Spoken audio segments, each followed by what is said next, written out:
प्रिय मित्रों नमस्कार। स्वागत है आप सभी का आपके अपने चैनल ज्योतिष कुंडली पढ़ना सीखे में। आज हम बात करेंगे कि रोग ऋण शत्रु भाव का स्वामी ग्रह कौन सा है और आसान तरीके से जानेंगे कि हम इन्हें कैसे पहचान सकते हैं। मैंने अभी पिछला वीडियो एक और बनाया था जिसमें मैंने एक घर से पहले घर से लेकर छठे घर तक अगर वो ग्रह बैठा हुआ हो तो कैसे फल देगा, और आज मैं उससे अगला आगे का पार्ट बना रहा हूँ कि 7वें घर से 12वें घर तक का। ठीक है, अगर आपने पिछला वीडियो नहीं देखा है तो मैं नीचे लिंक डिस्क्रिप्शन में दे दूंगा, आप नीचे जाके वो देख सकते हो डिस्क्रिप्शन से। तो सबसे पहले आपको इस चार्ट की ज़रूरत होती है, इसे आप नोट कर लीजिए या स्क्रीनशॉट इसका खींच लीजिए,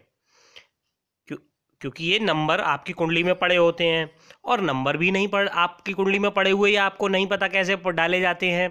जैसे आप ये देखिए, ये पड़े हैं 10, 7, 8, 9, 10, है ना। घर पहला लिख रहा है, देखिए दूसरा घर लिख रहा है, लेकिन नंबर 8 है ना। तो भी वो सब कुछ आपको डिस्क्रिप्शन में मिल जाएगा, आप एक बार डिस्क्रिप्शन देख लीजिएगा। तो आज हम बात करेंगे कि देखिए रोग ऋण शत्रु का पहले मालिक ग्रह कौन है जो हमारे जीवन में रोग ऋण शत्रु लाएगा या उनसे छुटकारा दिलाएगा, अच्छा है या बुरा है, आज सब जानेंगे। तो सबसे पहले हम देखते हैं, देखिए ये कुंडली, छठे घर का मालिक, जैसे ये छठा घर लिख रहा है और 12 नंबर लिख रहा है। छठा घर हमेशा यही रहेगा, पहला, दूसरा, तीसरा, चौथा, पांचवा और छठा। छठा घर हमेशा यही रहेगा। इसमें जो भी नंबर पड़ा हुआ होगा, जैसे इस कुंडली में 12 पड़ा हुआ है, देखिए 12 नंबर आप इससे देख लीजिए, बृहस्पति हो गया आपका रोग ऋण शत्रु भाव का मालिक ग्रह, है ना। लेकिन बृहस्पति यहाँ तो बैठा नहीं है, बृहस्पति कहाँ बैठा है इस कुंडली में, आप देखिए 9वें घर में। गुरु हमारा बृहस्पति 9वें घर में बैठा है। तो कैसे फल देगा ये हम अभी बात करेंगे आप आगे। 7वें, 8वें, 9वें, 10वें, 11वें, 12वें घर में क्या क्या फल देगा, है ना। अब अगली कुंडली देखिए यहाँ पर भी 9, यहाँ 9 नंबर लिखा हुआ है। छठा घर यही है, देखिए 1, 2, 3, 4, 5, 6, छठा घर यही है, यहाँ क्या है 9। तो इस कुंडली में भी 9वें नंबर पे आता है बृहस्पति ही, देखिए आप 9वें नंबर पे धनु और बृहस्पति, इसमें भी बृहस्पति होता है। तो आपको इस तरह से नोट कर लीजिए, चाहे आप कि यहाँ पर अगर 1 और 8 लिखा होगा तो मंगल होगा, 2 और 7 नंबर अगर यहाँ लिखा हुआ होगा तो आपका शुक्र होगा, 3 और 6 नंबर लिखा हुआ होगा तो आपका जो स्वामी ग्रह होगा वो बुध होगा,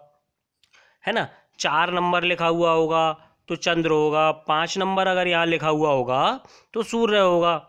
6 मैं बता चुका हूँ बुध होगा, 7 शुक्र होगा, है ना। 8 आपका मंगल होगा, 1 और 8 मंगल मैंने बताया था, 8 मंगल होगा। अब 9 और 12, यहाँ पर अगर 9 नंबर या 12 नंबर लिखा हुआ है तो बृहस्पति होगा,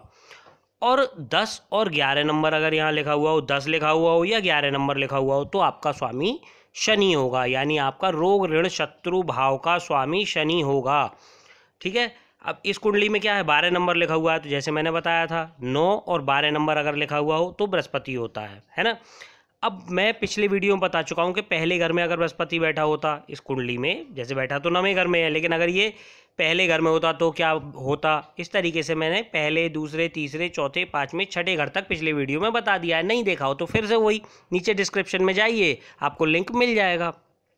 अब हम आगे बात करते हैं कि यदि यहाँ पर जो भी नंबर लिखा है उसका स्वामी ग्रह जो भी बनता है वो अगर यहाँ बैठा हुआ हो, 7वें घर में बैठा हुआ हो, जैसे मान लीजिए यहाँ 1 लिखा होता और यहाँ मंगल बैठा होता, या यहाँ 12 लिखा हुआ है और यहाँ बृहस्पति यहाँ पर होता 7वें घर में बैठा हुआ, है ना। तो वो कैसे फल देता, तो जब भी ऐसा होता है कि षष्ठेश, इसे हम कहते हैं षष्ठेश, छठे घर के मालिक को षष्ठेश कहा जाता है। षष्ठेश जब भी सप्तम घर में बैठता है, यानी 7वें घर में यहाँ पर बैठता है, नंबर कुछ भी हो यहाँ पर, घर यही 7वां ही रहेगा, यहाँ पर बैठेगा, तो जातक का जीवन साथी जो है वो झगड़ालू प्रवृत्ति का होता है और देखने में भी वो कुरूप ही होता है। ऐसे जातक का दाम्पत्य जीवन जो है वो नरक तुल्य होता है। अब यदि अगर वो अत्यधिक पापी ग्रह हो या पाप दृष्टि में हो, आपको अगर ये सारी चीज़ें नहीं पता हैं कि पापी ग्रह कौन से होते हैं, शुभ कौन से होते हैं, अशुभ कौन से होते हैं, तो भी आप नीचे डिस्क्रिप्शन में जाइए और मेरे चैनल के पार्ट 1 से 6 तक की मैंने एक प्लेलिस्ट बनाई हुई है, वो 6 वीडियो देख लीजिए, उसमें बेसिक सीखना आपको ज़रूरी है। आपको वो मिल जाएगा नीचे डिस्क्रिप्शन में, आप देख सकते हैं, है ना। तो अब यदि अत्यधिक पापी हो, पाप प्रभाव में होगा, तो वो स्त्री सुख से भी वंचित करा देता है ऐसा ग्रह, है ना। ऐसे जातक को धन की कोई कमी नहीं होती, वह सर्वगुण संपन्न और मानी होता है। कार्य व्यवसाय में उसे लाभ हानि चलती रहती है। षष्ठेश अब चर राशि में हो, यहाँ का जो मालिक है, अगर यहाँ पर जैसे 1 नंबर लिखा हुआ है ना, तो ये क्या हो गया आपका मेष राशि, है ना। आपको अब ये डिटेल में अगर समझना है तो आप पार्ट 1 से 6 देख लीजिएगा। अब यहाँ अगर चर राशि में हो तो व्यवसाय बदलते रहते हैं, लेकिन धन की कमी नहीं होती, है ना। अब हम बात करेंगे कि षष्ठेश सप्तम में कुल मिलाकर जीवन साथी के तौर पर खराब ही फल देता है ना, क्योंकि अनुभव में यही आया है। अब हम बात करते हैं यहाँ का षष्ठेश जो भी बना इस नंबर का स्वामी, अगर वो यहाँ बैठा हुआ हो, जैसे यहाँ 12 नंबर है और बृहस्पति यहाँ बैठा हुआ होता, 1 नंबर होता तो मंगल यहाँ बैठा होता, है ना, 8वें घर में। षष्ठेश यदि 8वें घर में बैठ जाए तो जातक को विभिन्न प्रकार के रोग होते हैं, वो रोगी होता है। अब यहाँ अगर सूर्य यानी कि 5 नंबर लिखा हो और सूर्य यहाँ बैठ जाए, मतलब यहाँ पर 5 षष्ठेश 5 नंबर लिखा हुआ होगा तो सूर्य बनेगा, और यहाँ बैठ जाए वो 8वें घर में बैठ जाए, है ना, तो जातक न्यायी होगा, नेत्र में उसके कोई ना कोई विकार होगा, हिंसक स्वभाव वाला होगा। अब यदि यहाँ 4 नंबर यानी चंद्र हो और वो चंद्रमा यहाँ बैठ जाए, यहाँ 4 नंबर लिखा हुआ हो और चंद्रमा यहाँ बैठा हो, आप इस तरह से भी समझ सकते हैं कि चंद्रमा अगर यहाँ बैठा हुआ होगा तो जातक को राज्य पक्ष से दंड मिलेगा जरूर, उसके यहाँ चोरी हो सकती है, वो ऋणी होगा, यात्रा में कष्ट पाने वाला होगा। अब यहाँ यदि 1 या 8 नंबर लिखा हो तो मंगल बनेगा, मंगल यहाँ बैठा हुआ हो, 8वें घर में बैठा हुआ हो, यहाँ का स्वामी अगर मंगल बनता है और मंगल यहाँ बैठा 8वें घर में आपके बैठा हुआ हो तो जातक सज्जनों का विरोध करता है, नीच कर्म करता है, उसे हाई ब्लड प्रेशर यानी रक्तचाप की बीमारी होती है, उसे रक्त में विकार होता है और पित्त रोगी होता है। अब यदि षष्ठेश बुध यानी 3 या 6 नंबर लिखा हुआ हो यहाँ और बुध यहाँ बैठा हुआ हो 8वें घर में, है ना, तो जातक क्रोधी होगा, घमंडी होगा, तथा बुध अगर पापाक्रांत हो तो जातक पागल तक हो जाता है। अब यहाँ अगर गुरु बनता है यहाँ का स्वामी, जैसे यहाँ 12 लिखा हुआ है यानी कि 9 या 12 नंबर लिखा हुआ हो और गुरु यानी बृहस्पति यहाँ बैठा हुआ हो,